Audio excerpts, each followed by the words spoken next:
Boa noite a todos, todas e todes. Meu nome é Fernanda Pita, eu sou curadora na Pinacoteca de São Paulo e estou hoje aqui para mediar a primeira mesa desse quinto encontro do ciclo de encontros 1922, Modernismos em Debate. O encontro de hoje é intitulado Outras Centralidades, e eu já vou apresentar os nossos convidados para vocês. Eu sou uma mulher branca, tenho cabelos ruivos, uso um óculos de armação preta, estou vestindo uma camisa vermelha, um colar de conchas e um casaco preto. Ao fundo eu tenho uma estante de vidro e madeira, estou na sala da minha casa. Queria apresentar para vocês os nossos intérpretes de Libra de hoje, que vão fazer a tradução, Daniel e Ezequiel vão estar conosco aqui fazendo a tradução em Libras, e também informar para aqueles e aquelas que necessitem, desejem obter legenda dessa transmissão, por favor, acessem a nossa transmissão pelo Facebook. O tempo previsto para esse encontro, que começa agora às 18 horas e vai até às 19h30, essa primeira mesa de 1h30. Vocês podem fazer perguntas, enviar perguntas pelos chats das nossas redes sociais, do Instituto Moreira Salles, da Pinacoteca de São Paulo e do MAC USP, tanto pelo YouTube quanto pelo Facebook. Para aqueles que desejam obter certificado de presença, por favor, fiquem atentos também nos chats das redes sociais ao formulário que deve ser preenchido.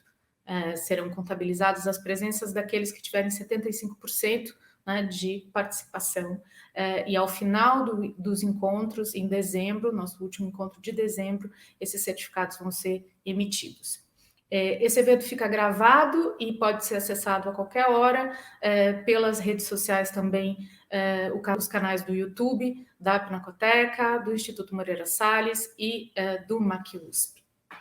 O nosso primeiro convidado de hoje, professor Marcelo Campos, professor da Universidade do Estado do Rio de Janeiro, curador-chefe do Museu de Arte do Rio, do Mar, vai nos trazer uma fala intitulada A Quem Pertence o Brasil?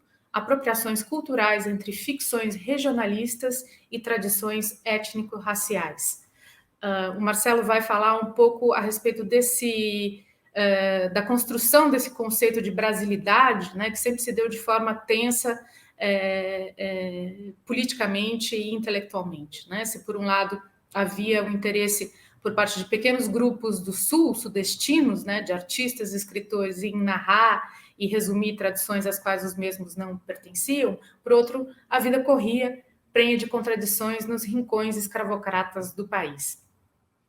A região Nordeste, como ele coloca, então, recém-nomeada nos idos de 1922, arraigava-se de vitalidade nos aquilombamentos, aldeamentos, que passaram a receber antropólogos, artistas e políticos, em uma tentativa de conferir voz a pessoas que passaram a ser agenciadas, mas que ainda hoje permanecem ausentes das coleções de museus e galerias e bem distantes da mobilidade socioeconômica que acabara por se restringir a uma intelectualidade branca e oligárquica.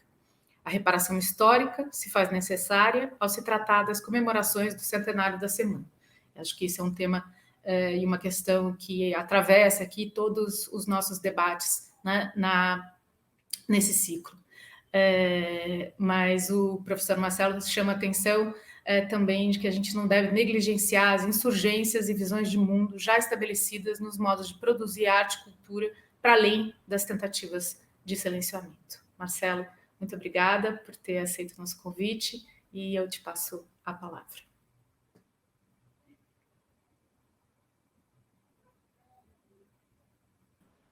Boa noite, Fernanda. Boa noite a todos, todas, todos. Para mim é um prazer, é uma honra estar aqui participando desse evento com pessoas as quais eu admiro, com colegas, com amigos também. Eu sou um homem negro, de pele clara, estou em frente a uma biblioteca de livros, que é a biblioteca minha, biblioteca de casa. Eu uso um óculos de aros pretos, estou com uma blusa branca, tenho barba. Como Fernanda comentou, né, esse eu me preparei aqui para esse encontro em torno dessas questões urgentes, né? Obviamente, com essa comemoração ou com essa reflexão sobre o centenário da Semana de 22, a gente passa também a refletir, a atualizar e discutir certas lacunas, certas fissuras, certos intervalos, né, que um evento dessa magnitude, ou um evento que foi publicizado com tanta magnitude e incorporado historicamente tanto nas revisões e nas questões relativas à política brasileira, à sociedade brasileira, mas também, e muito francamente, à história da arte no Brasil, né? A Semana de 22 ela tem essa capacidade, né, de ser colocada, exaltada, citada, até mesmo nas provas para os vestibulares, né, dos poucos eventos da arte brasileira, né, que permanecem sendo estudados ou citados como realmente um fato histórico, né? Assim como se estuda a independência do país, você também vê nas escolas, né, em várias séries, né, esse estudo sobre a semana ou a citação sobre a semana de 22, que acaba também sendo uma espécie de fábula, de parábola, né? Um encontro de pessoas em torno de uma semana que também não chegou a ser uma semana, no Teatro Municipal de São Paulo. Então, é uma das nossas fábulas, né? Das fábulas constitutivas daquilo a que nomeamos brasilidade. Antes de começar, eu devo me situar aqui, né? Eu sou um historiador da arte, um crítico de arte, curador também, e na minha formação, tanto em mestrado quanto em doutorado, no doutorado, eu estudei esse conceito, que é o conceito da brasilidade, né? E nesses estudos, logo de início, né, se percebe o quanto a ideia de brasilidade é uma ideia manipulada politicamente, forjada, né, criada, inventada como um recurso de negociação, né? Eu, quando uso a palavra negociação, eu me remeto a um teórico indiano, Homi Bhabha, né? Um teórico pós-colonial, onde ele diz que, na verdade, quando você nomeia um lugar, você nomeia justamente para negociá-lo, né? E, de certa maneira, até o meu próprio posicionamento diante de um conceito como o conceito de brasilidade, ele é atravessado por essa questão. Para que você vai nomear? Né? Para que você vai usar a palavra, o termo Brasil, brasileiro, baiano, nordestino, carioca, né, paulistano?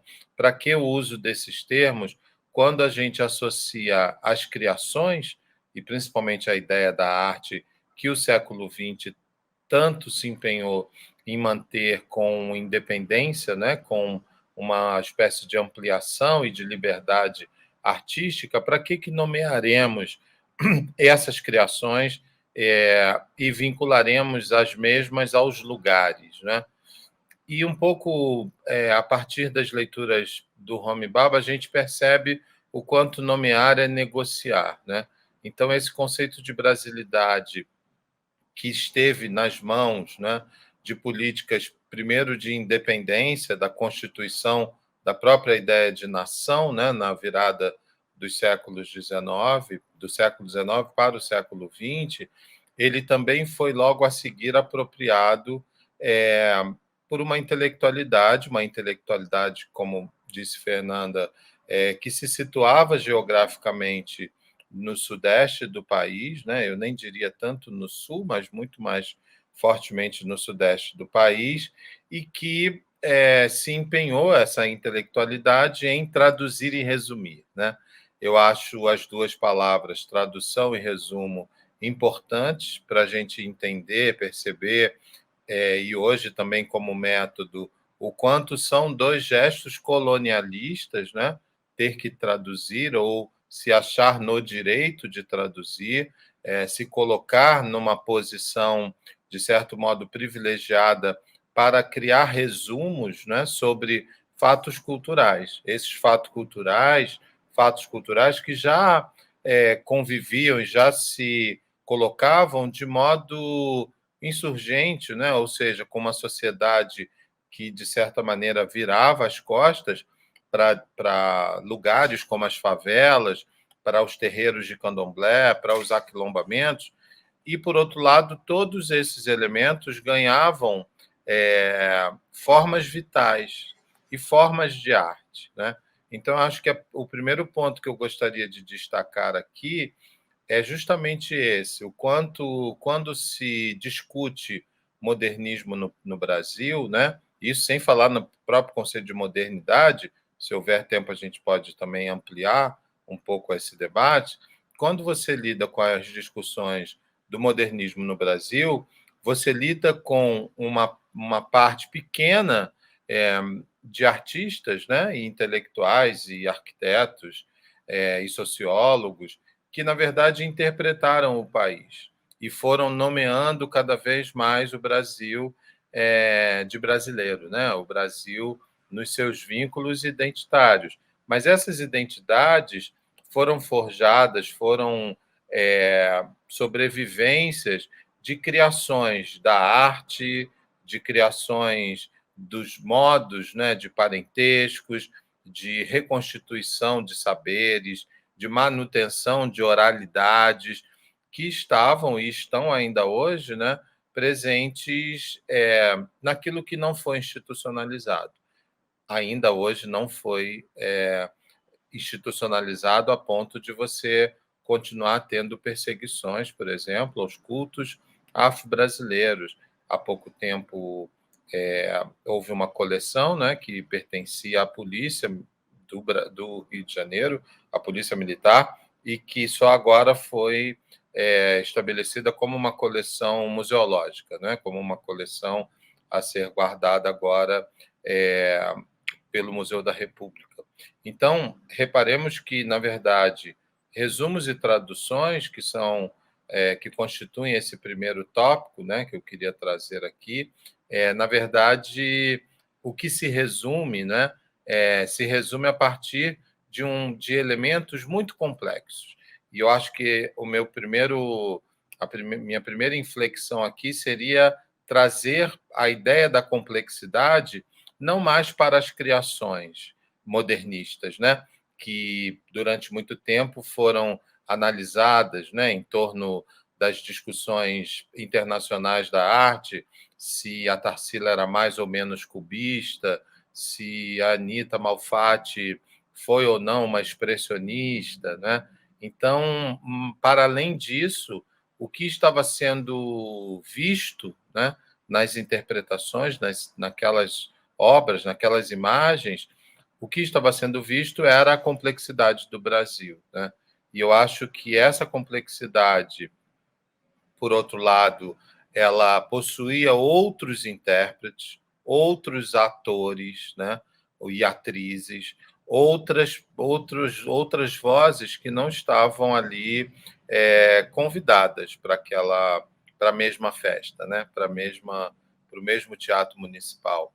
Então eu fico muito pensando, né, em torno do foco que a gente precisa deslocar da criação para o lugar da observação.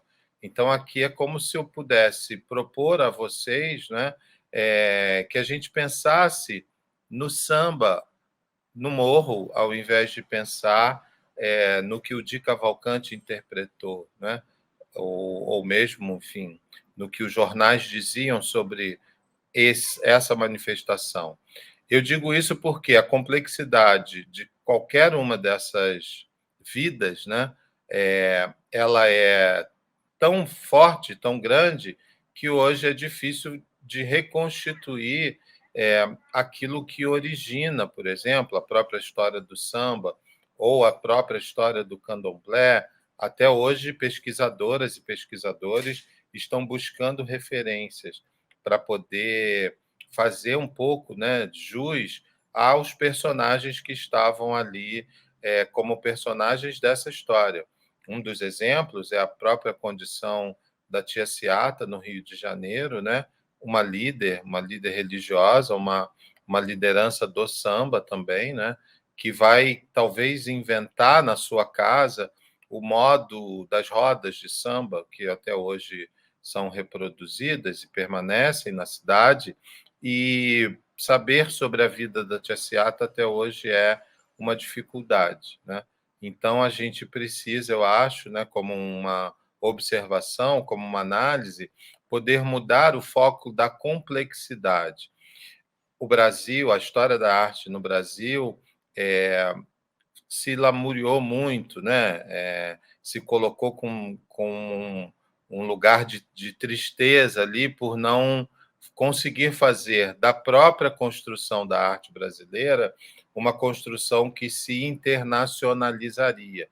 E aí eu estou pensando, por exemplo, nos textos do Gonzaga Duque, onde ele não vai encontrar na pintura de paisagem algo que se aproximasse às pinturas de paisagem europeias, né?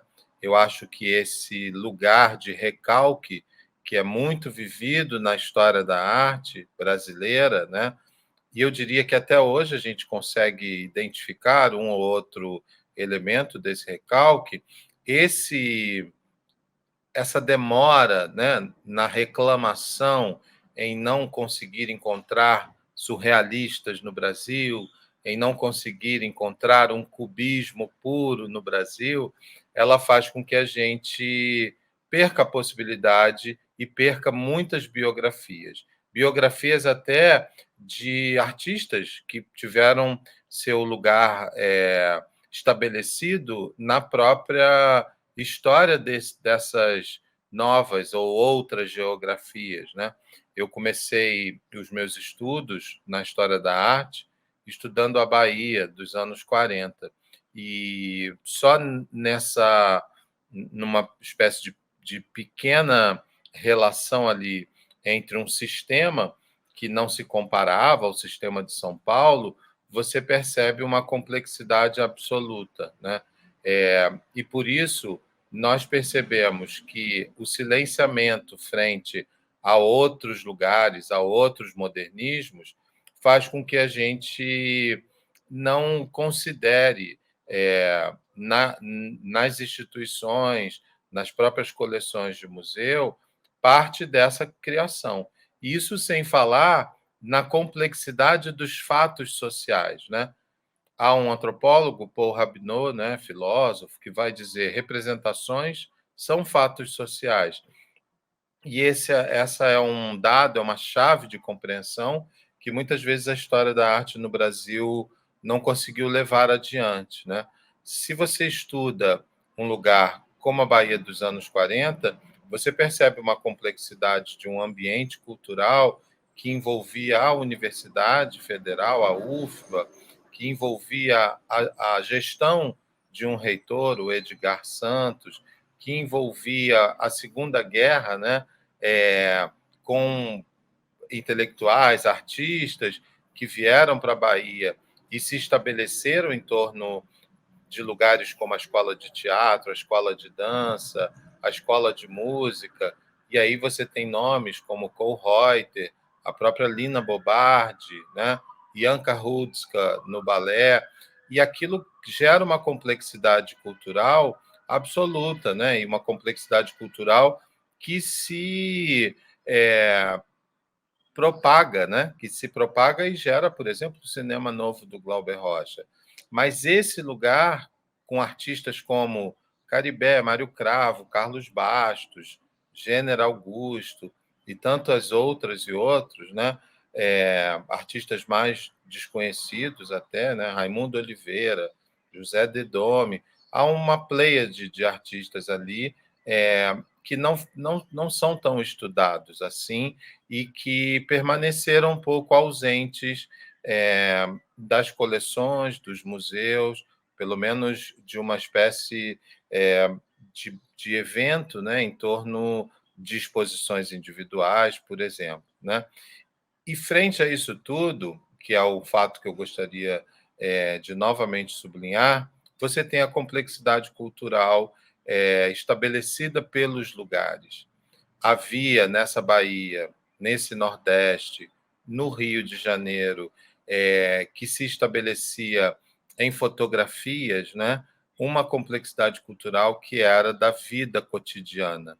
A vitalidade estava ali já estabelecida, né, na Praça 11, na pequena África do Rio, já estabelecida nas ruas da cidade de Salvador, com líderes religiosos, né, com mães de santo, mercando, vendendo.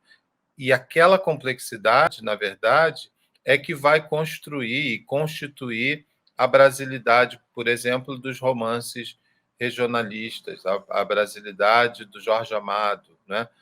A minha questão é propor que a gente reflita sobre o modo como esse silenciamento, o silenciamento de grupos como os grupos afrodescendentes, né, jamais foi um modo que manteve o mesmo grupo calado. Né? Há uma recente análise da Grada Quilomba de um clássico do pós-colonialismo, que é o livro da Spivak, né? Pode um subalterno falar, que, na verdade, a gente sabe a resposta, que é não, né? E a Grada Quilomba, ao falar desse texto, desse livro, ela diz: há dois pontos a serem destacados. Né? O livro da Spivak trata de mulheres na Índia. Então, ele poderia ser genderizado. Pode uma subalterna falar, né? Como uma interrogação, e não pode um subalterno como se traduz.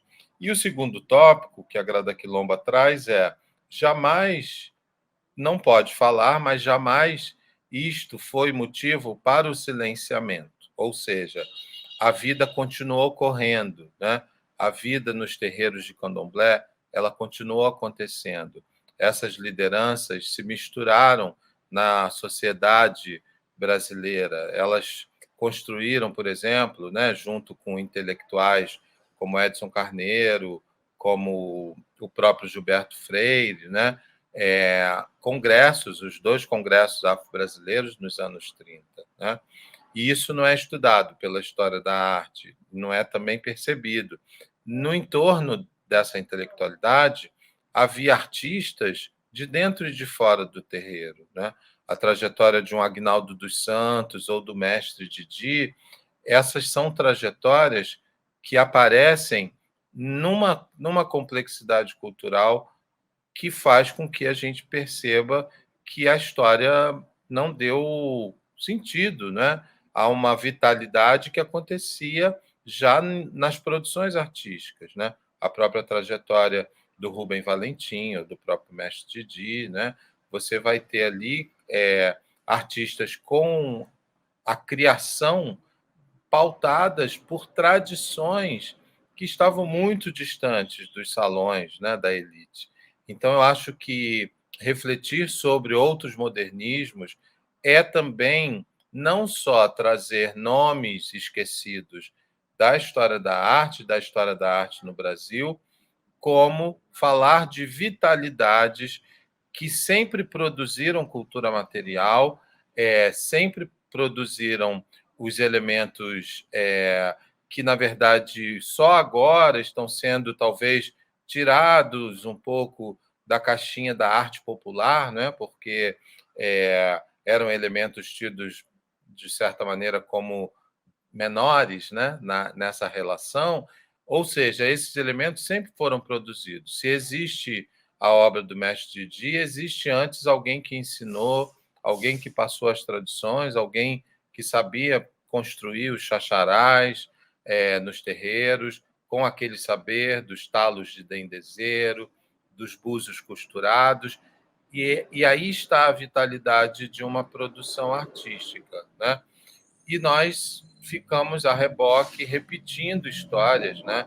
E estudando as mesmas referências, referências que estão sistematizadas até mesmo de um modo desigual. Né? Quando eu próprio que estudei a produção do Caribé. Ele participou de diversas bienais, ele também fez murais, né, para o Aeroporto Kennedy, e não era propriamente um artista tão estudado assim, né, dentro da história da arte, ou pelo menos de uma história da arte que eu aprendi nas salas de aula da universidade, né?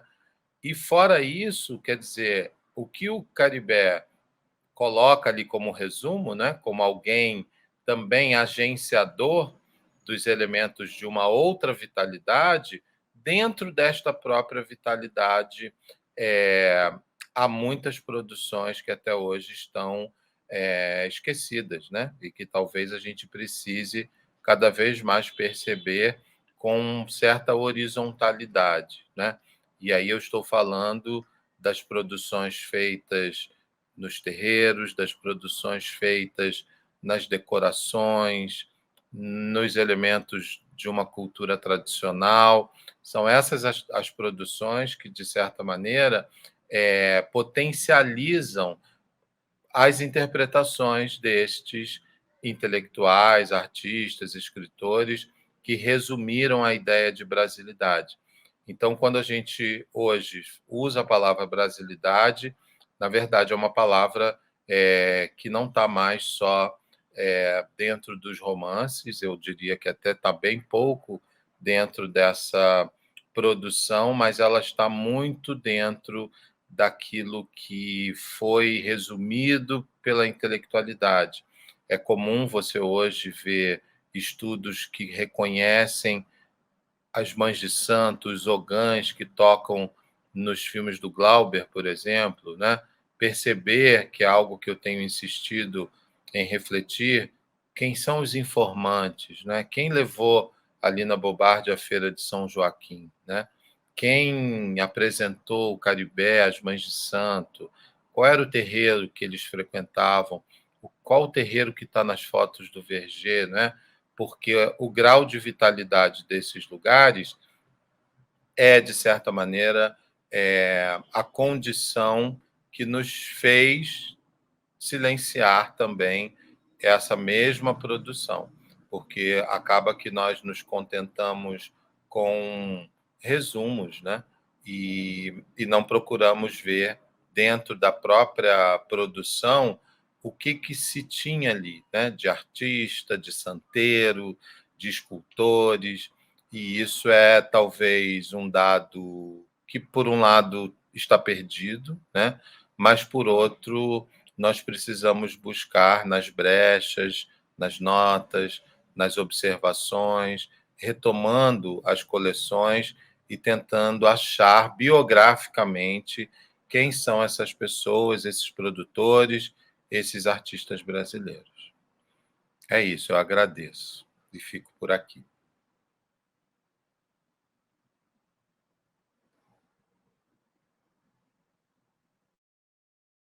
Está sem som, Fernanda. Bom, eu estou com problema do som hoje. Marcelo, obrigada pelas tuas provocações, acho que você indica aqui caminhos de uma inversão de perspectiva, né? Acho que essa noção do fato cultural, dos fatos sociais, dos fatos culturais que você traz bem instigante.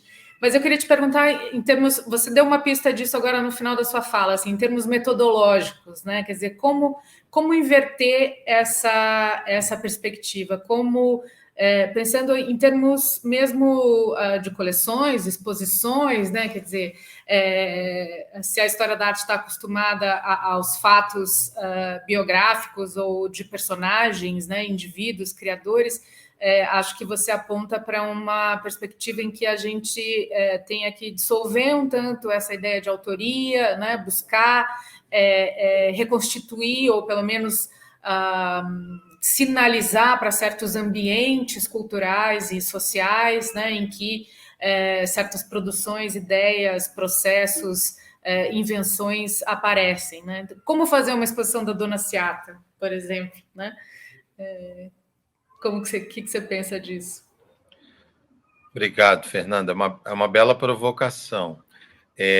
Eu acho que há modos, né, de você atingir um pouco isso que você coloca, né?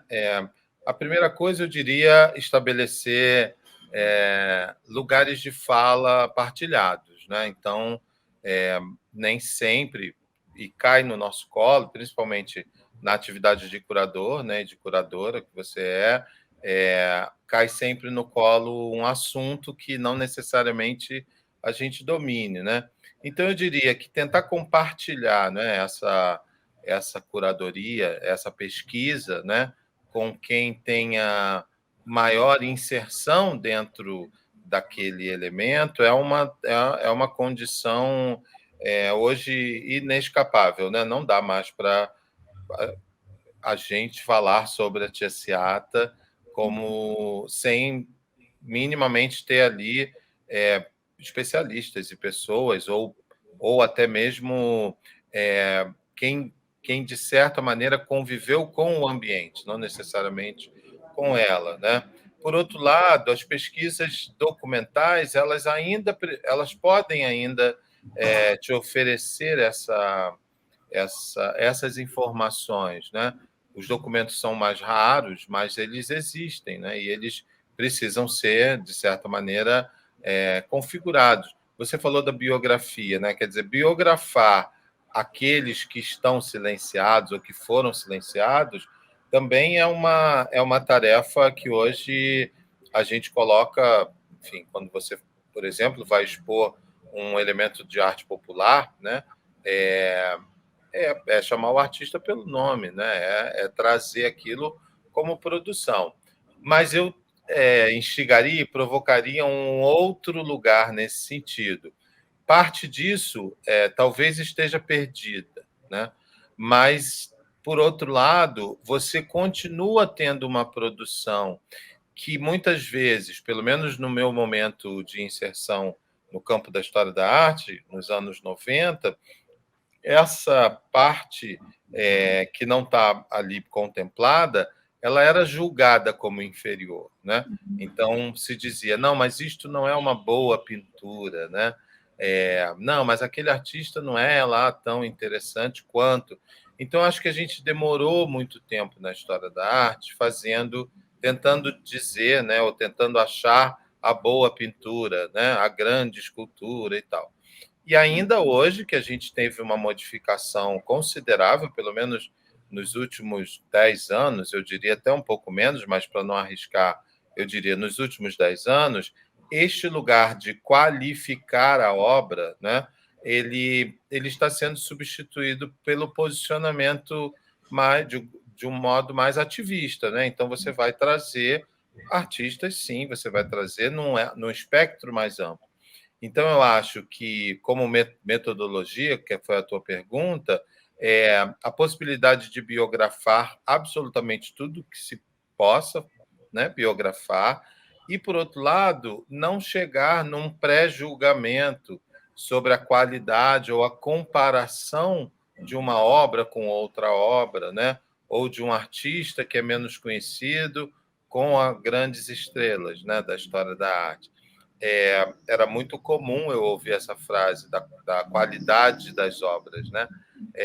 E isso afastava a gente das obras que não estavam ali previstas. Mas, no fundo, a qualidade das obras era também a qualidade de quem já estava mapeado, né?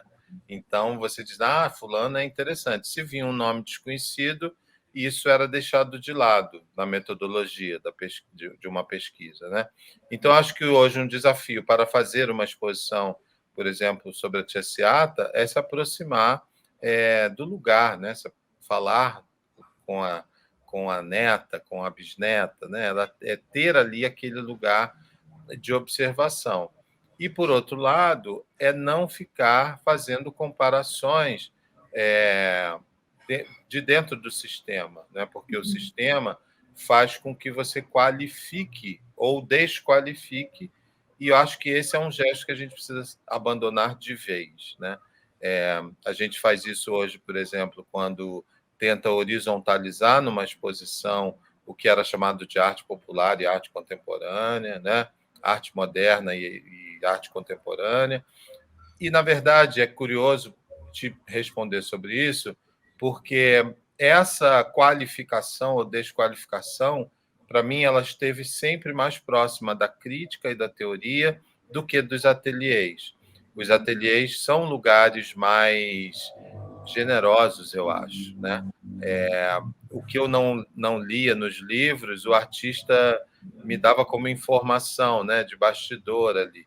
Os interesses são muito mais amplos na hora que você se aproxima da produção artística, né? E quando você recua para a academia tem regras e tem uma clivagem, né, muito menos generosa nesse sentido. Então eu diria isso, assim, biografar tudo que se possa, né, e não pré-julgar, né, aquilo que você vê. Obrigada, Marcelo. Eu me empolguei aqui, furei um pouquinho o nosso script, mas eu vou então chamar o Divino Sobral, que é nosso próximo convidado, para fazer a fala dele. Divino Sobral é artista, é curador, pesquisador, nosso querido colega também, e que vai trazer uma fala sobre a construção do modernismo, da linguagem modernista em Goiás. Vamos também puxar um pouco a cronologia para entender essas diferentes temporalidades do moderno no Brasil. Ele fala, então, dessa inauguração, né, de Goiânia em 1942 e de tudo que se movimenta ali em torno, né, de atividades e propostas modernas naquele contexto. Divino, passo a palavra a você. Obrigada também por ter aceito o nosso convite. Obrigado, Fernanda. Quero agradecer ao IMS, ao MAC, à Pinacoteca, a vocês, esse grupo de mulheres que inventaram de fazer esse seminário para refletir sobre esses diversos modernos do Brasil, sobre esses diversos modernismos. Também cumprimentar o Marcelo pela linda fala dele, sempre muito bom ouvi-lo, né? Eu sou Divino, moro em Goiânia, sou dito uma pessoa branca, sou artista, sou pesquisador, estou vestido aqui com uma camisa estampada, ao fundo tem uma pintura colorida de faixas geométricas na parede. Eu vou falar para vocês, vou ler aqui um texto que eu preparei para essa ocasião, chamado Um Modernismo no Oeste Brasileiro. Ao apresentar um panorama histórico da formação do modernismo goiano nas artes plásticas, informando os acontecimentos posteriores à inauguração de Goiânia, e principalmente da década de 1950, este texto refuta a colocação de que o modernismo goiano foi atrasado, pondo na mesa o argumento de que ele esteve sincronizado com o próprio processo de instalação da modernidade em Goiás, e não com outros modernismos ocorridos no Brasil. Goiânia, a cidade moderna arribada em pleno sertão do Centro-Oeste, foi inaugurada em 1942, 20 anos depois da realização da Semana de Arte Moderna em São Paulo.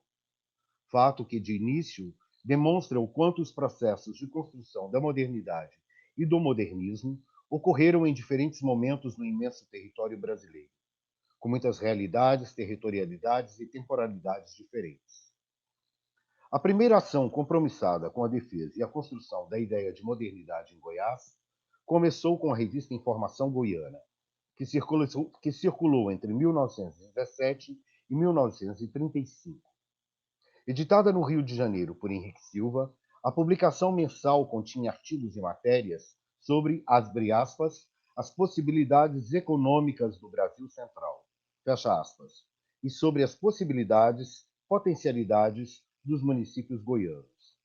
Debatia o desenvolvimento da agricultura e da pecuária, o uso dos recursos minerais, o movimento comercial, as potencialidades de navegação dos rios, a implantação da infraestrutura e das tecnologias de transporte, como estradas de rodagem, ferrovia e construção de pontes, reportava e criticava as políticas de governo, validava as narrativas históricas bandeirantistas de ocupação do território, biografava heróis goianos e, sobretudo, defendia a mudança da capital goiana para Goiânia, bem como da capital do país para o Planalto Central.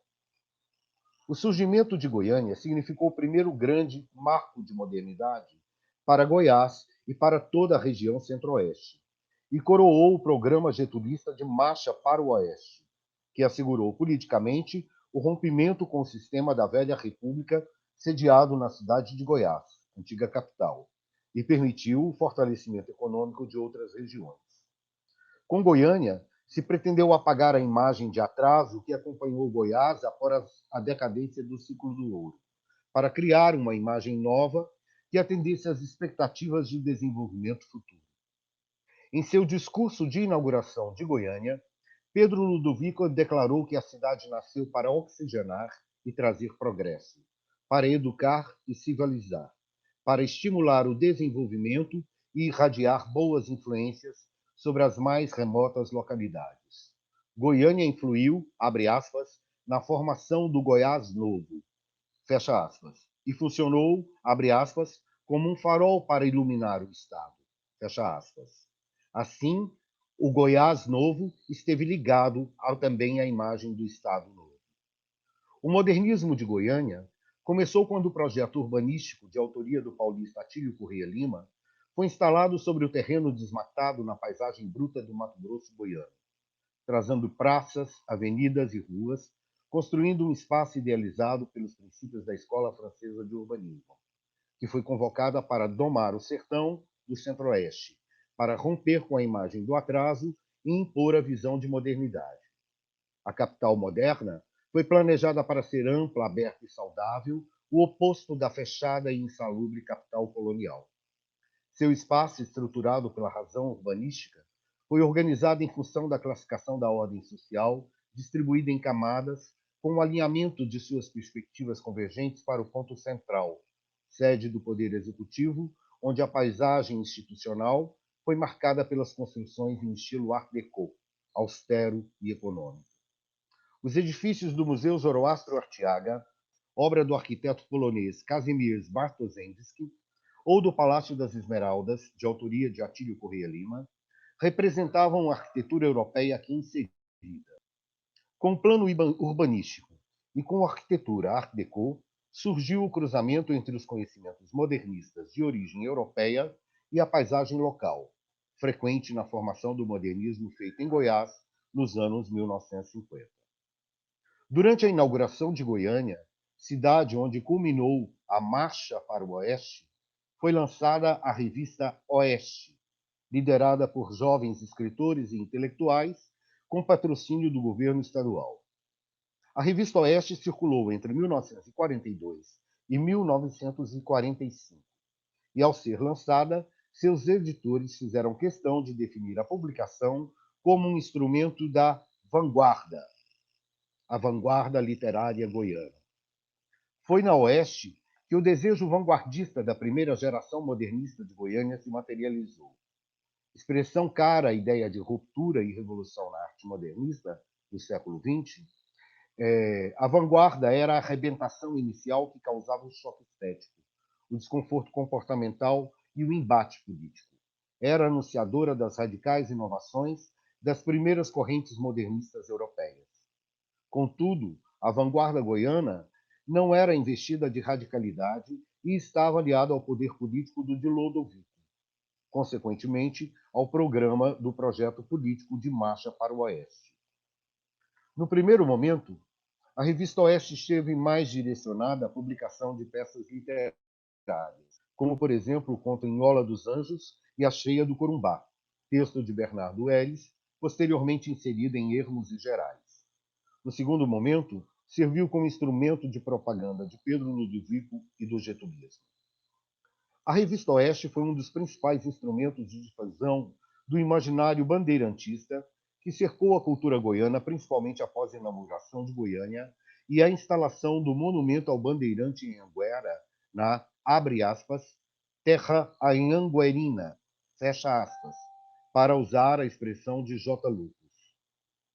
A estátua, de autoria de Luiz Morrone, foi presenteada pelo Centro Acadêmico 11 de Agosto da Faculdade de Direito de São Paulo, como ato de confirmação da origem bandeirante dos goianos e da continuidade do pacto político, econômico, social mantido entre goianos e paulistas, principais consumidores da produção agropastoril de Goiás. Na revista Oeste, escritores como Xavier Júnior, Rosarita Fleury, Eli Brasiliense, José Lopes Rodrigues, Guilherme Xavier de Almeida e Francisco de Brito publicaram poemas enaltecendo o bandeirantismo de Pedro Ludovico Teixeira e dos construtores de Goiânia, comparando-os aos paulistas do passado. Sem que houvesse sido minimamente criticado, o conceito de bandeirantismo foi amalgamado à nova cidade modernista, que assim esteve conectada à antiga narrativa colonialista. O bandeirantismo contaminou as artes plásticas e depois a própria crítica de arte, que também, sem fazer escrutínio do termo, passou a usá-lo como sinônimo de pioneirismo, heroísmo e grandeza. A meu ver, somente o pintor italiano Nazareno Confaloni criticou o bandeirantismo quando executou 2 afrescos na estação ferroviária de Goiânia, intitulado Bandeirantes, Antigos e Modernos, 1953, representando como herói o trabalhador braçal, seja o lavrador, o abridor de estradas ou o construtor de trilhos, negando-se a representar os violentos bandeirantes do século XVIII ou o bandeirantismo oficial de colarinho branco do século XX. Os Morais de Confaloni explicitaram a sua visão negativa da ideia de bandeirantismo, e mais ainda, da ideia de progresso tecnológico e de desenvolvimento econômico, que implica em destruição da natureza e avanço material baseado na exploração do homem pelo homem. Em suma, mostravam uma modernidade falida, contraditória e melancólica. Goiânia, a jovem capital do oeste brasileiro, nasceu sendo fotografada. A fotografia, linguagem visual própria à modernidade, afetou radicalmente a imagem e a compreensão da cidade, de seus espaços e de seus tempos. Goiânia pode ser vista em fotografias desde o momento em que começaram a roçagem do mato, quando foram marcadas e abertas as primeiras avenidas e erguidas as primeiras construções. Foi enorme a contribuição dos fotógrafos imigrantes que aqui chegaram no começo das obras da cidade, atraídos pelas possibilidades de futuro que vislumbravam. É do austríaco Alois Fleichenberger a fotografia encenada do grande carro de bois, com muitíssimas parelhas de animais, um recurso de retórica, posando solenemente na praça cívica, tendo ao fundo o palácio em fase de conclusão de obras, acentuando a conexão indissolúvel entre o rural e o urbano, o arcaico e o moderno, que se estabeleceu na cidade, e enfatizando a importância do boi na formação da economia e na força de construção de Goiás. O armênio Eduardo Belamian é o autor da foto de registro da cerimônia de assinatura do termo de transferência da capital, documento de grande relevância histórica. O trabalho do italiano Silvio Berto confundiu-se com a própria origem da cidade e com a formação de sua elite, associada aos intelectuais, esteve sempre presente nas páginas da revista Oeste e integrou a Sociedade Pro Arte de Goiás, primeira organização cultural criada em 1945 e em cuja exposição inaugural ganhou destaque com a apresentação de 5 fotografias. Já na primeira exposição de arte em Goiânia, a fotografia esteve presente. Um dos principais marcos do modernismo goiano e primeira instituição de arte criada em toda a vasta região centro-oeste, a Escola Goiana de Belas Artes, fundada em 1952, teve participação importante de imigrantes. 2 europeus foram fundamentais para imprimir a marca modernista no trabalho desenvolvido pela GBA. O alemão Gustav Ritter, escultor formado sob influência da primeira Bauhaus, e o italiano Nazareno Confaloni, frei dominicano e pintor formado sob a influência do Novecento italiano. Os dois dialogaram com os elementos locais e estruturaram suas linguagens de acordo com a paisagem e o contexto goiano. Confaloni, desde o primeiro momento, colocou seu conhecimento adquirido em Florença a serviço da representação do homem e da mulher locais, mergulhados nos problemas da vida, o trabalhador oprimido, a família pobre, o retirante faminto, o homem da roça, a mãe preta abandonada, a moça grávida da periferia, o menino engraxate da rua. Figurativo por excelência, praticava uma pintura de crítica social acentuada. Gustav Ritter voltou-se para a paisagem, conferindo notas de erudição às representações do rio Araguaia e às montanhas imponentes da Chapada dos Veadeiros. Suas esculturas em madeira, marcadas por limpeza formal e esmero técnico, elogiavam as matas brasileiras, que lhes forneceram a matéria-prima. Seu processo poético partiu da figuração enxuta e chegou ao abstracionismo. Os dois artistas foram origens e regentes de duas tendências importantes que se formaram nas artes plásticas em Goiânia a partir dos anos 1960. A crítica social e a abstração orgânica, ambas entrelaçadas com as questões colocadas pelo regionalismo modernista goiano.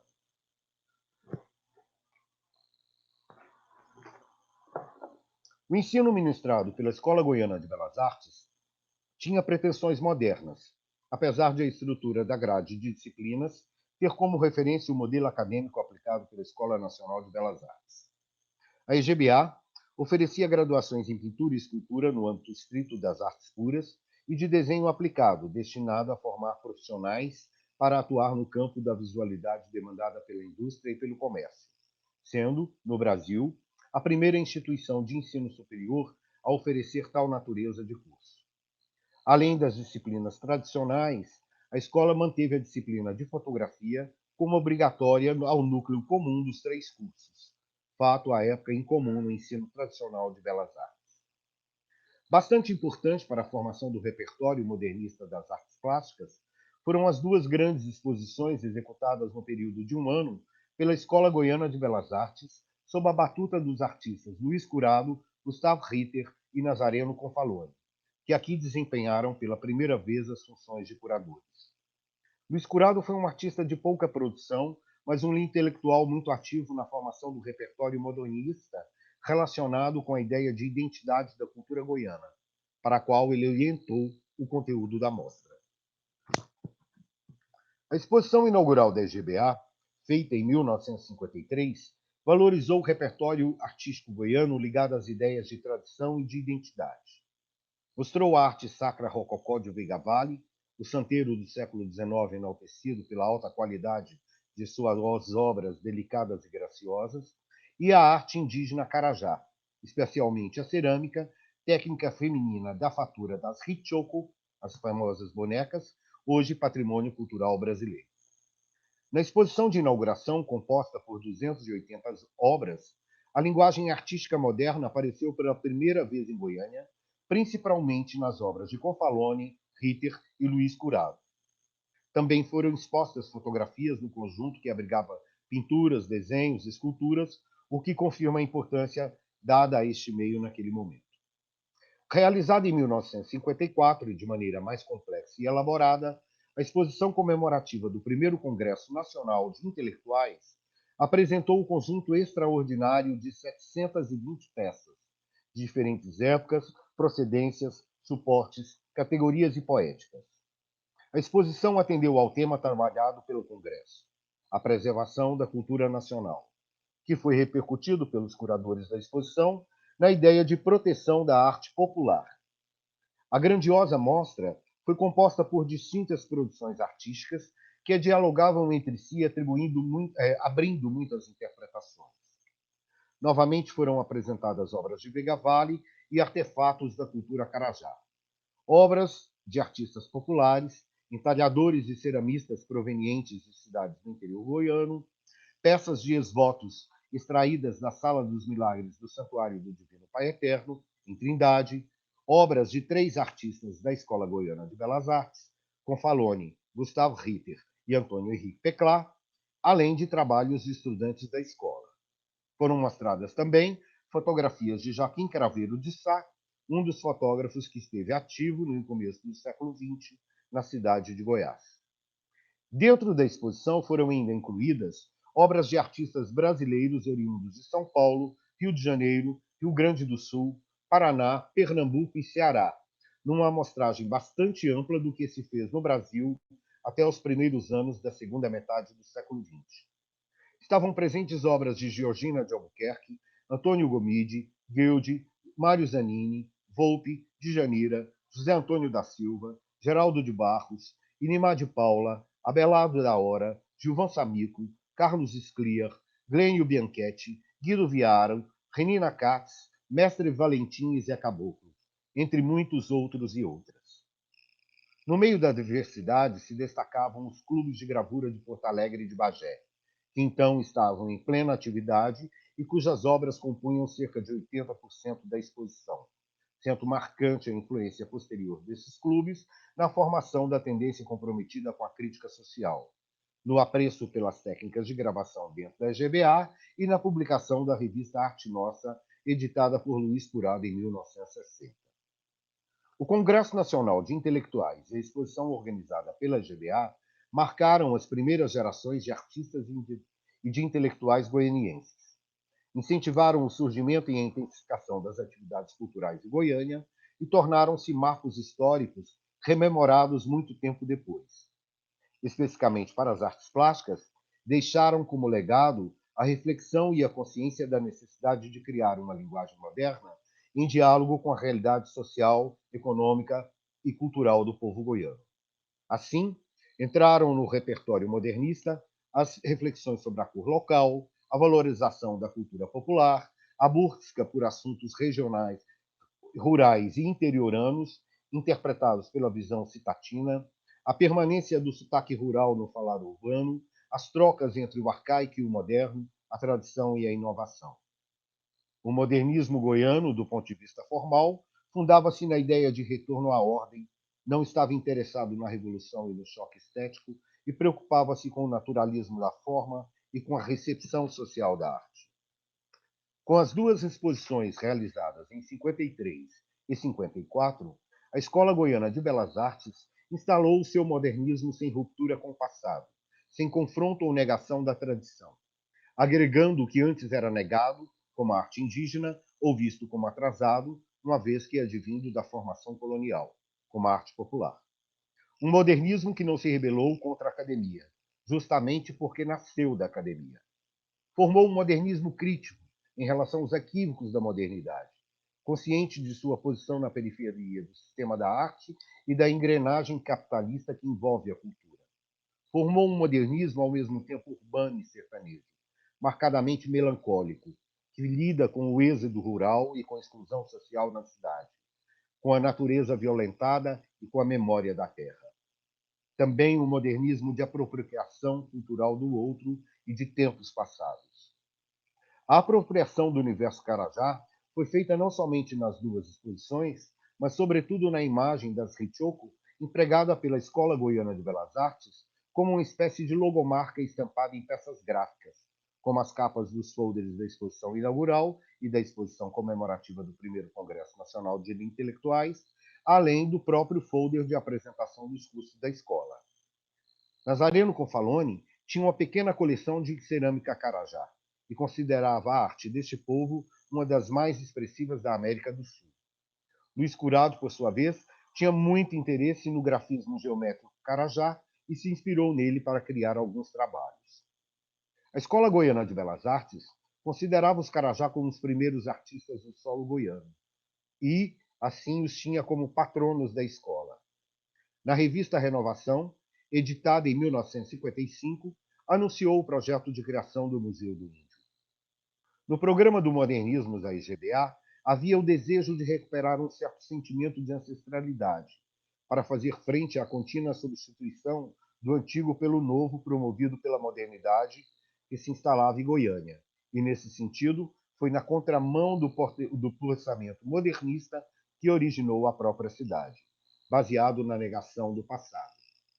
Contudo, no elogio da GBA aos Carajá, estava embutido a ação de apropriação colonizadora do imaginário do povo originário, apesar de, naquele momento, ser absolutamente inesperada uma ação que concedesse visibilidade aos indígenas e os que os considerassem parte da civilização, pois, nos anos 50, ainda eram vistos pela sociedade branca como problemas que impediam o seu desenvolvimento, como ainda hoje são vistos.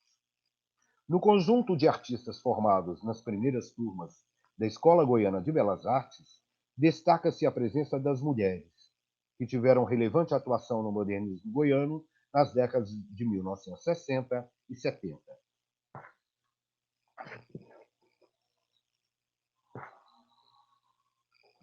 Na primeira turma de formandos, em 1959, contavam-se 5 mulheres e um homem negro. Nela estavam artistas como Maria Guilhermina e Miriam. Guilhermina, escultora afiliada à linguagem de Gustav Ritter, foi nome de grande destaque em 1959 como primeira artista da região centro-oeste a participar da Bienal de São Paulo, em sua 5ª edição. Depois, foi premiada na 13ª edição, em 1973. Em 63, liderou a sociedade que abriu a primeira galeria de arte em Goiânia, a Galeria Alba, transformada em empreendimento individual em 1965 como Galeria Azul, que funcionou até 73. Na década de 1960, Guilhermina manteve colunas de artes plásticas nos jornais O Popular e Folha de Goiás. Foi também professora fundadora do Instituto de Belas Artes de Goiás, depois federalizado. Sem dúvida, a artista Maria Guilhermina foi uma das personalidades de maior influência no meio cultural goiano durante a década de 1960. Miriam Inês da Silva, gravadora e pintora, assim que formada pela GBA, mudou-se para o Rio de Janeiro, onde passou a produzir obras bastante singulares relacionadas com o universo da cultura popular e com o imaginário dos ex-votos. Obras essas que retornam agora ao circuito de arte, atraindo o interesse do olhar contemporâneo. Ana Maria Pacheco, gravadora, pintora e escultora residente em Londres desde 73, buscou na simplificação dos ex-votos a inspiração para suas figuras sintéticas e expressivas, esculpidas em madeira, responsáveis por grande parte de seu reconhecimento internacional. Isa Costa, gravadora e pintora afinada com a crítica social e com a representação da cultura indígena e da natureza do Cerrado. Wanda Pinheiro, que utilizou chapas inesperadas para a gravação de gravuras em grande formato. Também são dignas de nota a escultora italiana Dina Gogoli e a pintora goiana Saida Cunha. Todas mulheres que tiveram intensas atuações, protagonizaram exposições e marcaram com suas obras e suas poéticas o imaginário de 2 décadas. A partir da segunda metade da década de 1950, Goiás e a região centro-oeste passaram por um novo surto de desenvolvimento acarretado pela construção de Brasília no Planalto Central. Se a construção de Goiânia se a construção de Goiânia reforçou a ideia de oeste, o advento de Brasília trouxe para a região a ideia de centro. O ciclo de modernização crescente trouxe a ampliação da malha viária, a abertura da grande rodovia Belém-Brasília, a expansão da infraestrutura regional e o aumento da migração. Goiânia finalmente recebeu os benefícios da ferrovia e do permanente fornecimento de energia elétrica, permitida a implantação de atividades comerciais e industriais de médio porte. A expansão da rede de telefonia ampliou a capacidade de comunicação e a indústria imobiliária explodiu, gerando o adensamento urbano, com o surgimento de bairros nas periferias e o início da verticalização da paisagem central. O progresso trouxe muitos problemas de moradia, trabalho, mobilidade urbana. Goiânia, em 1950, possuía 53 mil habitantes e, em 1964, chegou a mais de 500 mil habitantes. Tornou-se uma metrópole regional. De par com as transformações, ocorreram muitos acontecimentos na arte e na cultura. A atriz goiana Ceci Pinheiro criou a sua companhia teatral em 52. O ator João Bênio fundou o Teatro de Emergência em 55. O pintor paulista D.J. Oliveira chegou a Goiânia em 56. Maria Guilhermina, como já dito antes, participou da Bienal em 59. Em 59 também ocorreu a inauguração do Museu de Arte Moderna de Goiás e a criação do Instituto de Belas Artes de Goiás. Em 1960, foi criada a Universidade Federal de Goiás. O Museu de Arte Moderna de Goiás foi uma instituição que surgiu no final da década de 50 do impacto causado pelo primeiro Congresso Nacional de Intelectuais sobre o meio goiano. A exposição do Congresso havia sido um grande sucesso e muitos comentaristas apontavam a necessidade de criação de um museu para abrigar tão representativo acervo. José Ludovico de Almeida recebeu o governo do estado de Goiás em 54, com o balanço positivo do Congresso Nacional de Intelectuais e do começo dos trabalhos da EGBA, pois tinha sido, na gestão anterior, secretário de Estado da Educação. E assim entendeu a força modernizadora em ação no meio goiano e criou o Museu para abrigar a produção modernista nascente. Inaugurado em 59, uma década depois da criação dos primeiros museus de arte moderna no Brasil, o MAN de São Paulo e do Rio de Janeiro, o MAN de Goiânia foi o primeiro museu de arte na região centro-oeste. O edifício do Museu de Arte Moderna teve a distinção de ter sido projetado especificamente para sua finalidade pelo prestigiado arquiteto goiano Eurico Godoy, criador de grandes edifícios públicos e privados e autor da primeira casa de estilo modernista edificada em Goiânia em 1952. O museu foi construído com linhas simples e econômicas, com a fachada limpa que ressaltava a pureza geométrica da caixa arquitetônica, apoiada somente sobre baixas e curtas colunas. O local da edificação foi o parque em torno do Lago das Rosas, balneário popular da cidade, que recebia grande fluxo de moradores. Fato que demonstra a preocupação do Estado em popularizar a arte e em torná-la acessível a um público mais amplo. O Museu de Arte Moderna teve como subdiretora Regina Lacerda, que antes fora associada à Sociedade Pro Arte de Goiás, nos anos 40, e secretária da Escola Goiana de Belas Artes e diretora do Museu Histórico Zoroastro Artiaga. Portanto, era conhecedora do cenário artístico goiano. Com uma exposição de trabalhos dos artistas professores da EGBA, organizada por Regina Lacerda, o MAN foi inaugurado em janeiro de 59. E, neste mesmo ano, realizou uma exposição nacional que premiou DJ Oliveira com a medalha de ouro. Sabe-se pouquíssimo sobre as atividades do museu.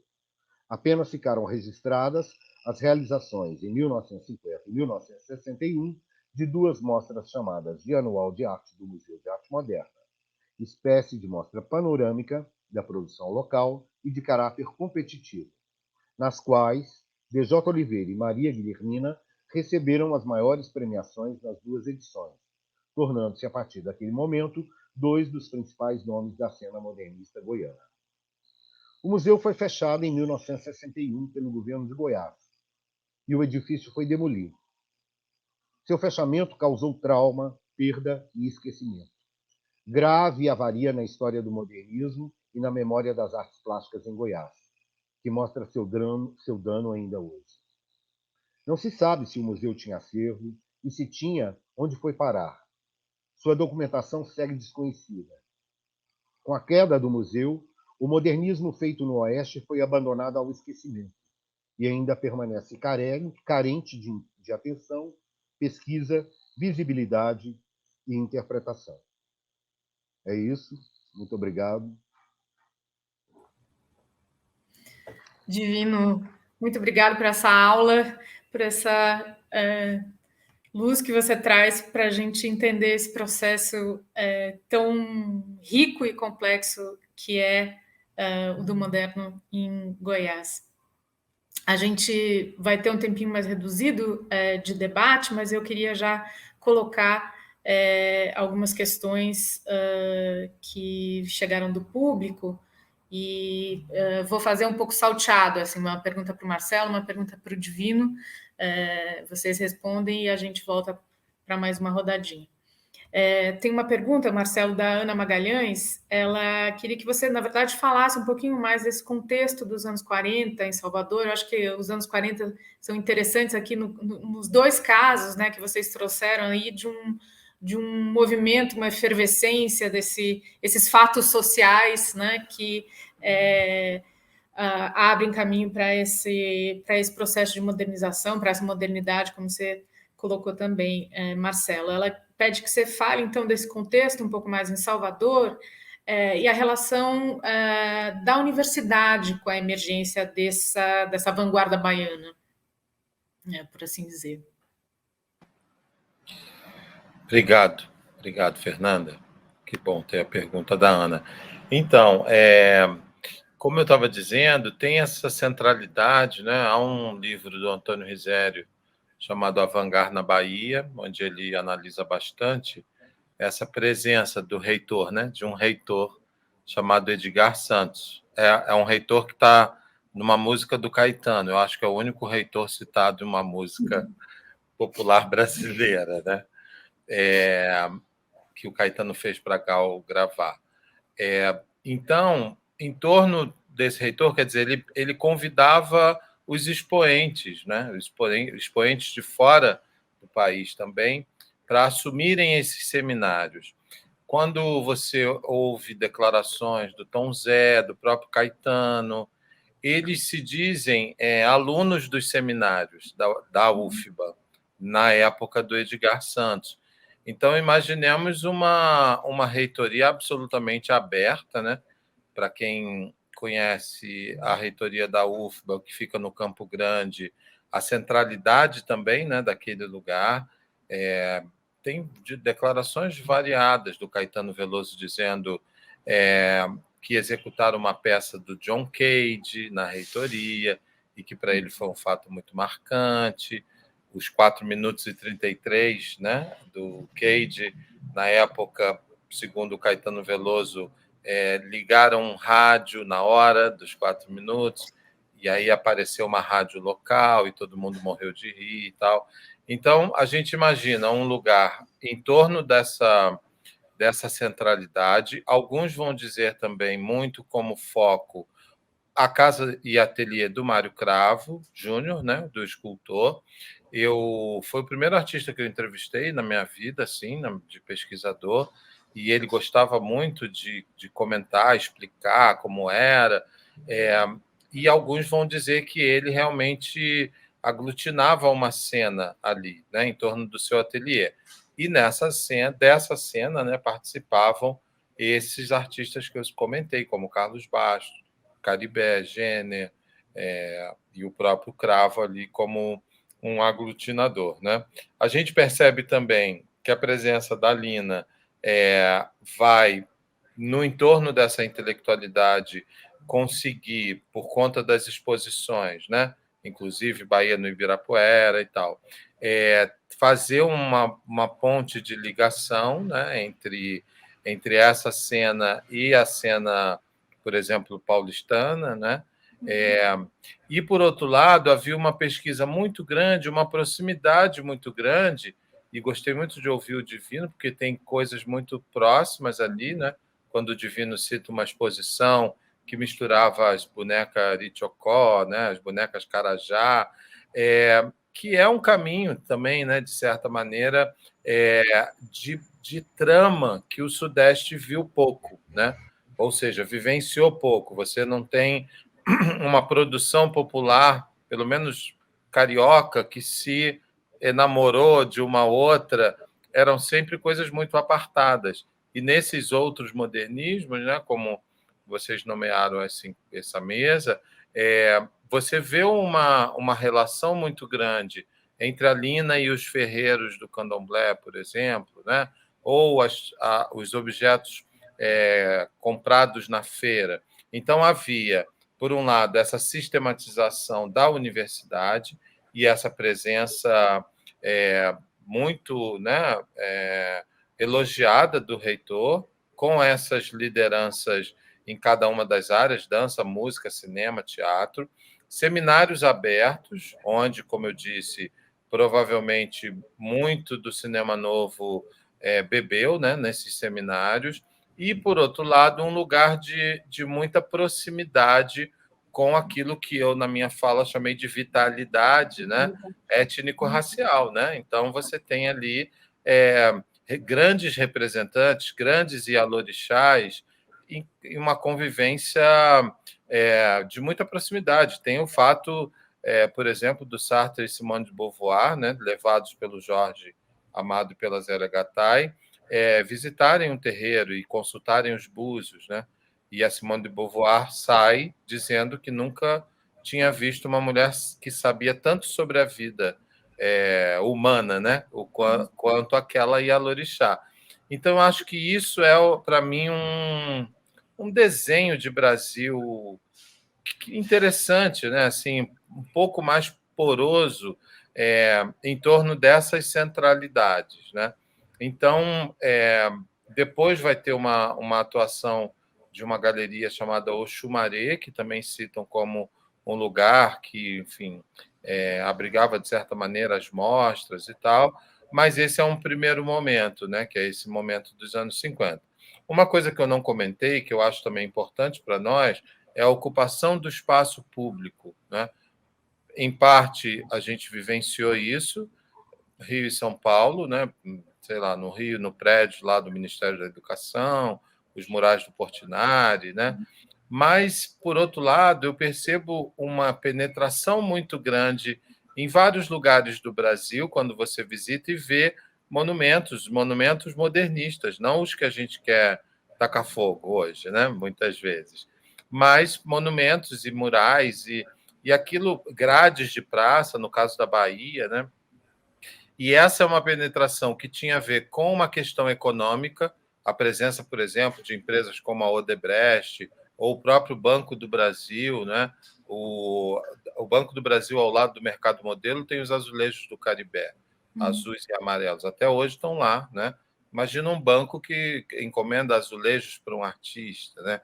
E, por outro lado, esse modernismo que se enraiza na cidade, né? Então, eu acho que isso é um dado de destaque para essa década de 40. Eu sempre digo, até dei uma disciplina após esse período com a Vera Beatriz, que os anos 40 precisam ser estudados por nós, né? E a gente estuda muito a década de 50 por conta da Bienal, enfim, né? Das influências concretistas, e às vezes os anos 30 com o regionalismo, mas fica uma década ali, que é a década de 40, onde muitas coisas aconteceram, né? O encontro entre o Pierre Verger e o mestre Vitalino, por exemplo, né? Onde Verger fotografa. Então, eu percebo isso, assim, né? Essa década de 40 como uma década de efervescência, não somente no âmbito da universidade, quanto nessas relações da vitalidade étnico-racial, né? Um pouco isso. Dá para falar mais, mas temos pouco tempo. Tá bom.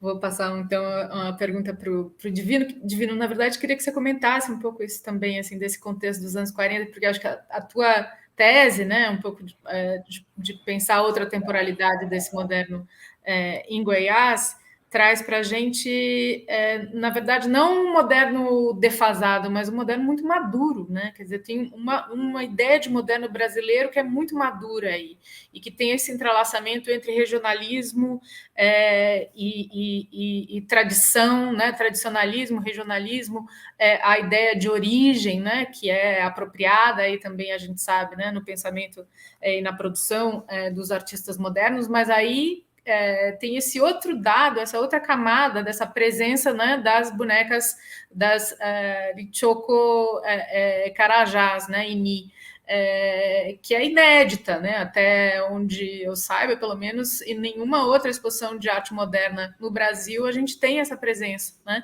É um momento que os museus de arte moderna de outros lugares do mundo estão fazendo exposições de arte indígena, né? Mas a gente não tinha isso aqui no contexto brasileiro. Então, parece ter um projeto moderno muito amadurecido ali, né? Quer dizer,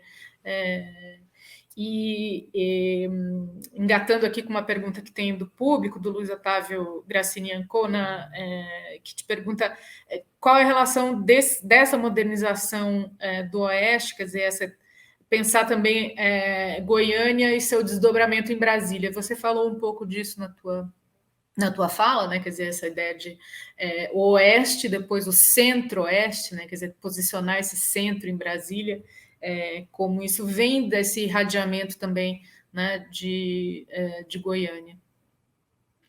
Você comenta isso para nós? É muita coisa, vamos lá. Primeiro, essa temporalidade do moderno. Não dá para pensar o moderno no Brasil, esse país tão gigante, tão complexo, essas complexidades todas que o Marcelo levantou, né? E essas temporalidades, porque, por exemplo, a história do Acre não é semelhante nem um pouco à história de Santa Catarina, e a da Paraíba não tem nada a ver com a do Mato Grosso, né? A de Goiás, de certa forma, tem a ver com a história de São Paulo, à medida em que a do Centro-Oeste, a dos lugares ocupados pelo ciclo do ouro, né? Violentados e tal, em função dessa exploração. Mas quando Goiânia surge, ela surge com essa ideia de apagar. A cidade queria, na verdade, apagar toda aquela narrativa de atraso. A narrativa historiográfica do Estado e do Centro-Oeste, do século XIX inteiro, é assim: decadência, atraso, inércia, preguiça, indolência, inviável. Narrativas de que a região era inviável. O clima, tudo se achava para se colocar um defeito. E havia, sobretudo, uma vontade anterior à construção de Goiânia e ao projeto de Pedro Ludovico, de outros governantes do Estado, de mudar a capital. E o Pedro Ludovico, com o apoio do Getúlio, com o apoio, sobretudo, das oligarquias agrárias do Sul e Sudeste do Estado, conseguiu fazer esse projeto com muito pouca grana. E era um projeto de modernismo estranhíssimo, porque realmente era: vamos construir uma cidade-jardim no meio do cerrado, né? Isso significa apagar um monte de elementos. Poderia se buscar, talvez, elementos Carajá para os ornamentos da arquitetura Art Deco, mas, no entanto, não. Tudo que está no palácio, todos os vitrais, todos os metais, tudo aquilo é um desenho geométrico, só que ancorado em outro lugar da geometria, que é a geometria europeia, a geometria indígena. Quando a escola goiana chega com esse projeto de modernismo, ela tem o professor Luiz Curado, que é uma pessoa pouquíssimo lembrada, morreu praticamente no esquecimento, mas ele era um intelectual que sabia de tudo isso, por exemplo, que o Marcelo repertoriou em relação à Bahia, dos santeiros, dos artistas populares, de quem fazia alguma coisa em relação às artes visuais, ele tinha conexão. E o Frei Confalone, que chegou, um italiano, um pintor, um olhar refinado para entender, vamos dizer assim, aquele universo absolutamente tosco, rural, agrário, aquele imaginário também muito preso à ideia colonial de espaço urbano, né? Não havia, na verdade, uma noção de arte. E eles vão introduzir essa noção de arte aqui, apesar de já ter diversas pessoas trabalhando, mas era uma noção quase ingênua de arte, porque ela lidava com, por exemplo, na cidade de Goiás havia um núcleo de pintores, excetuando o trabalho do Otto Marx, que era um pintor que aprendeu a desenhar com um ex-presidiário na porta da cadeia, e que era voltado para um olhar, uma representação naturalista daquilo que nós vamos chamar de Tropas e Boiadas, que é um livro de um escritor regionalista goiano, Hugo de Carvalho Ramos, publicado 2 anos depois do nascimento do Otto Marx. O Otto é de 1915 e esse livro de 17. Mas ele marca o imaginário muito fortemente.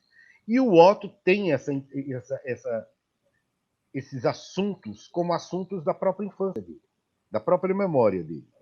E ele passa a representar isso. Mas, de outro modo, o que havia era uma pintura que tendia a um certo acadêmico, mas era um acadêmico de província, sem nem um pouco refletir o que era a realidade social, cultural, a paisagem, a cor, o ambiente local, né? Então, isso era de uma ingenuidade muito grande. E chegam esses dois modernistas, o Frei Confalone e o Ritter.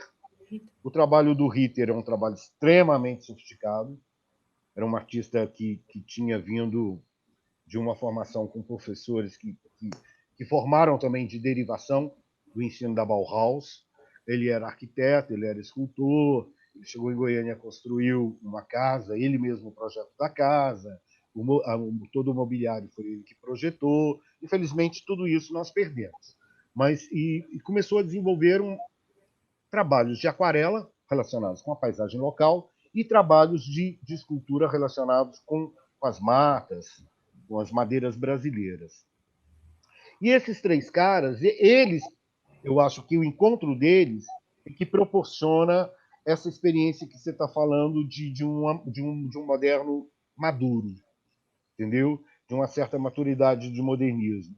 Porque, primeiro, o Frei tinha também um olhar, pela própria atividade religiosa dele, ele tinha um olhar que era mais amplo do que a maioria das pessoas, artistas que estavam aqui. Porque a gente tem o Nedermayer, que atuou nos anos 40, depois todos os outros professores que ajudaram a fundar a Escola Goiana de Belas Artes, mas nenhum dessas pessoas locais tinha amplitude de visão do Frei ou do Ritter. E tinha essa visão estendida, por exemplo, como chegar para a sociedade goianiense, abrir uma escola, inclusive chancelada pela Igreja Católica, colocando indígenas como foco de atenção na peça gráfica.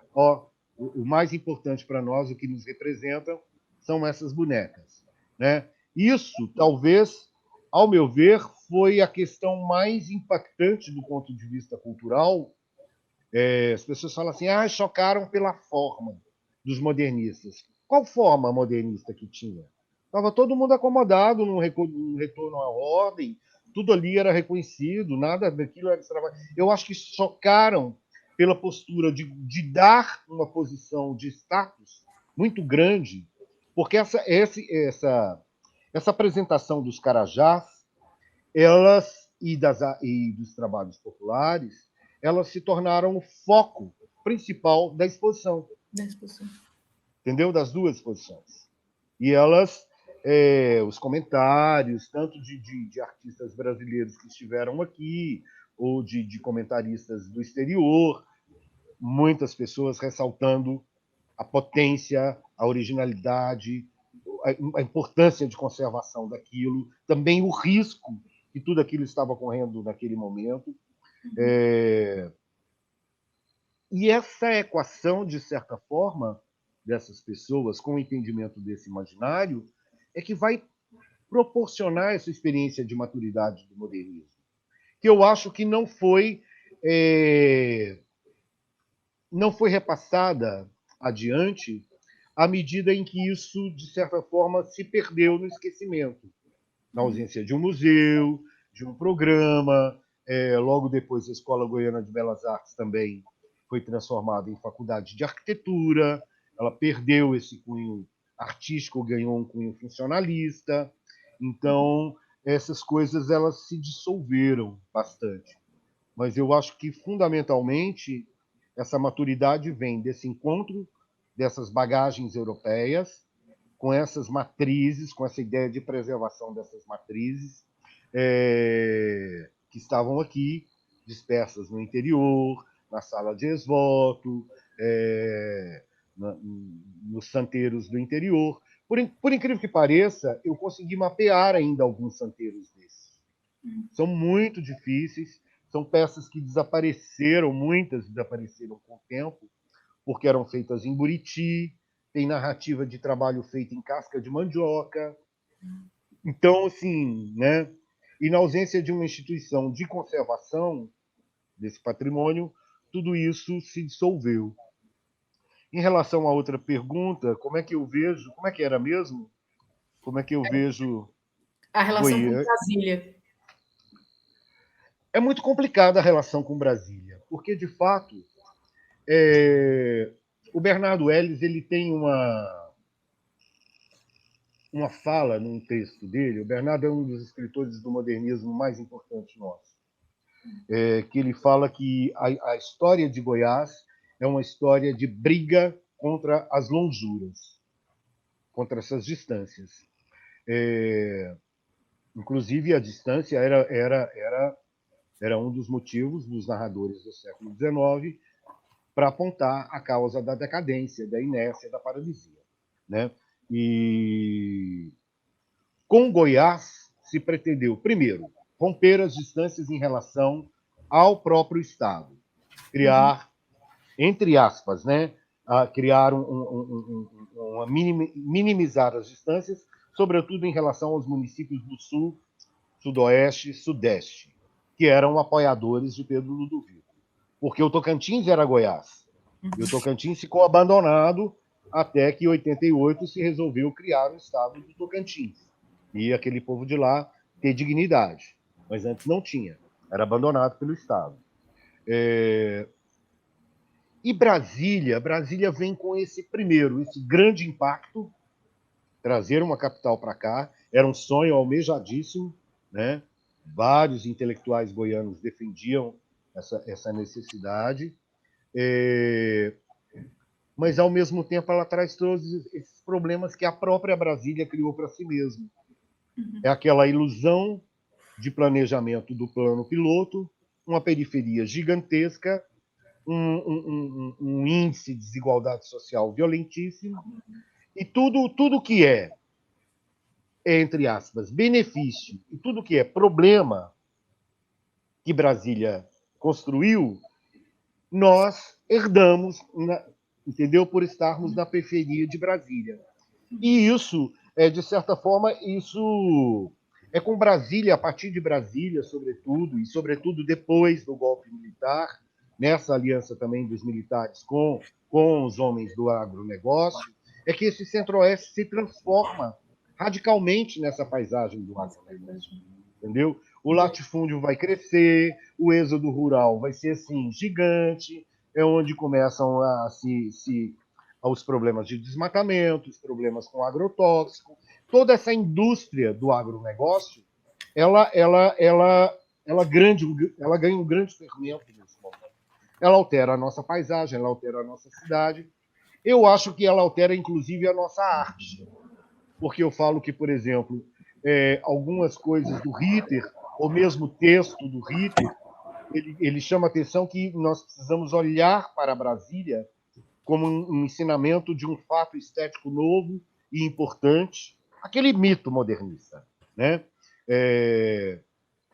E me chama a atenção para a necessidade de olhar para isso. Obrigada, Divino. Marcelo, queria fazer uma pergunta para o Divino, mas a gente já está precisando encerrar aqui, porque a gente começou um pouquinho atrasado, mas acho que tem muita conversa para a gente fazer, e acho que um ponto que vocês dois tocaram nessa relação com patrimônio, né, com patrimônio material e imaterial, com essa ideia, né, de manifestações que precisam ser preservadas ou, né, estão sendo investigadas também, estão sendo revistas ou observadas a partir de outras óticas, como isso informa também, né, esses processos modernos, tanto em Goiás quanto na Bahia, né, e acho que pensar, né, na tua provocação que você fez de início, Marcelo, com relação ao samba também, passa, né, por entender essas manifestações como manifestações culturais e artísticas, né?